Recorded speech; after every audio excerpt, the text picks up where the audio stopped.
Good morning again. Ayan, dito tayo sa ating bakuran. Mag-harvest tayo ng ating palaya, guys. So, ayan guys, oh. Napakagwapa yung ating maganda. Makinis yung ating ampalaya. Ilan sila lahat? 1, 2. Meron pa, oh. Ay, gagmati. Gagmay. Basatang na natin la. Nadagan sa ibabaw. Darada. 4 pala sila la. Ayan si Lola, guys. Good morning la. Morning. Oh, 2. Tapos meron pa doon 3. So, Ada sa ubos pa.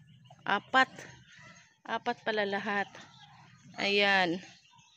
Sa gitna ng mainit na panahon, nakakapag-harvest pa rin kami ng ampalaya.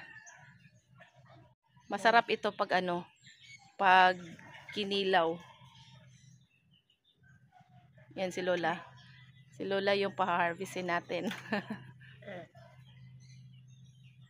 Yan. Thank you, Lord, dahil may may blessings na naman kami sa bakuran, Lord. Thank you so much kahit sa kasagsagan ng tag-init. Thank you kay Lola Pors. Thank you sa mga kamay ni Lola Pors. Abot? Ari agid ah. Ari da, mas pabor ka ari. Bantay ha, matusok ka. Ana, oh. Lugos, abot si Lola.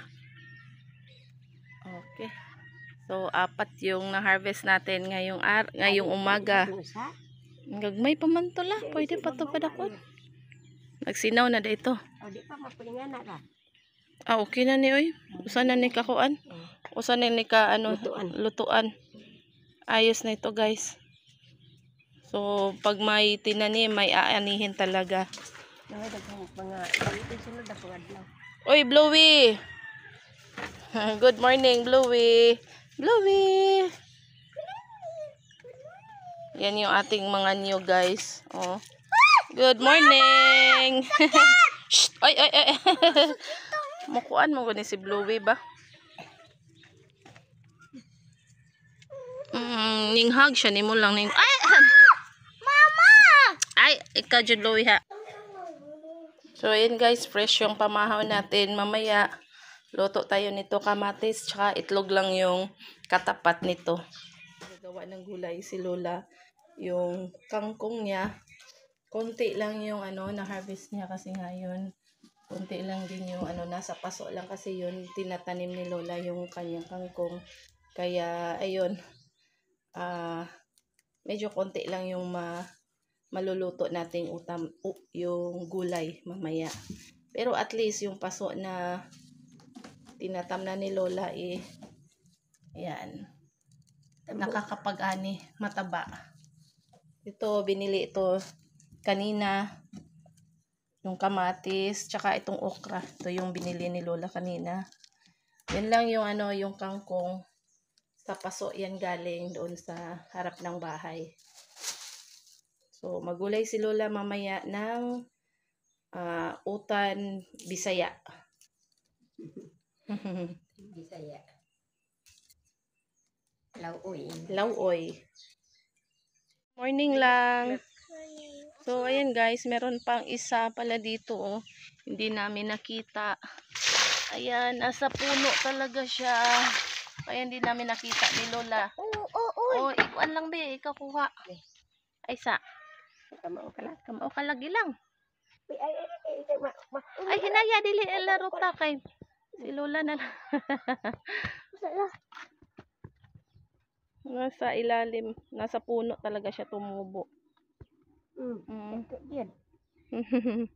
So, ayan, ito yung pang-5. Hala, sarap nito, guys. Lalo na pag maraming itlog yung nilalagay natin. Sobrang sarap, fresh na fresh. From garden to table.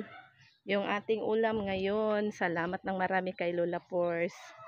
Salamat sa Ginoo. Kahit tag-init, meron tayong na-harvest. Yan. Thank you. Thank you, Lord. Thank you, La. Thank you. Kanina yung binuhos na tubig ni Lola, ano yun, recycled na tubig namin yun. Tubig na hinugas ng plato. Yun, ni-reserve namin yun sa balde. Tapos, ayan, dinidilig sa halaman. Kaya, kahit na tag-init, nakakapagdilig pa rin kami ng halaman kasi nga, walang nasasayang sa tubig namin. Ni-recycle namin talaga hanggang sa pagligo, paghugas. Ayan. Paglaba, hindi namin talaga yan. Tama si Lola, hindi talaga namin yan sinasayang kasi nga sa sobrang hirap ng tubig ngayon, guys. So, ayan, ni-recycle namin yan lahat. So, pati si Lola, kami lahat, kapag naliligo, sumasakay kami sa palanggana. Last ng paliguan namin yung aming aso kasi kailangan na maligo kasi sobrang init ngayon. So, Sophia, so squishy. So, ayan yung tips natin, guys, na kailangan tayong magtipid ng tubig talaga, lalo na ngayon na hirap yung tubig na lang, guys. At sa susunod na video, sana manood kayo lagi. Thank you, guys. God bless. Bye-bye. I love you all.